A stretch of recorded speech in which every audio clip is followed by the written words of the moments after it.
Hi, and welcome to Castanet's Week in Review. I'm Nich Johansen with your top stories from this past week. A guilty plea came in Kelowna court this week, more than 33 years after a 26-year-old mother was brutally murdered in Vernon.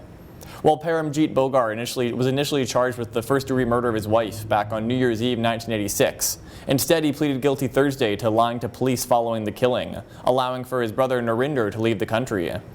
The Crown believes Narinder killed Saminder Bogar and then fled to India. Paramjeet was sentenced to 5 years in jail for accessory to the murder after the fact, but he was credited for 3 years of pre-sentence custody.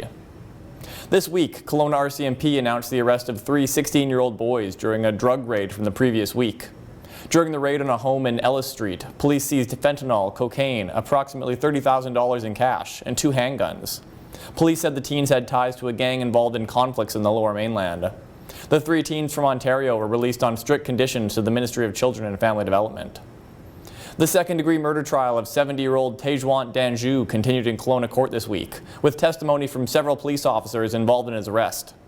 Danju is accused of killing his common-law spouse with a wine bottle in West Kelowna's Best Western Hotel on the night of July 22, 2018, after spending the day tasting wine at Mission Hill Winery. The court heard that when a hotel employee knocked on the door of the room following a noise complaint, Danju calmly opened the door. His spouse lay on the ground, appearing badly beaten, and asked for help. The trial continues next week. A Mexican national was sentenced in Penticton court Thursday for smuggling 12.8 kilograms of methamphetamine into a Soyuz from Washington State in 2018. 31-year-old Armando Esparza Ochoa was working as a fruit picker in Washington when a coworker offered him $2,500 to bring a backpack over the border. The person also promised to help his younger brothers come to the U.S. from Mexico. Esparza Ochoa has just under 6 years to serve on his sentence.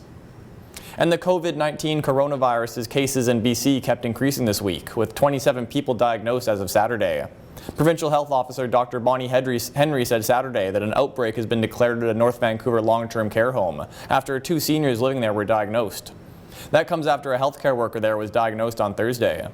Her case was the first community transmission seen in BC, as she hadn't been recently traveling. That's it for this week's Week in Review. For Castanet News, I'm Nich Johansen.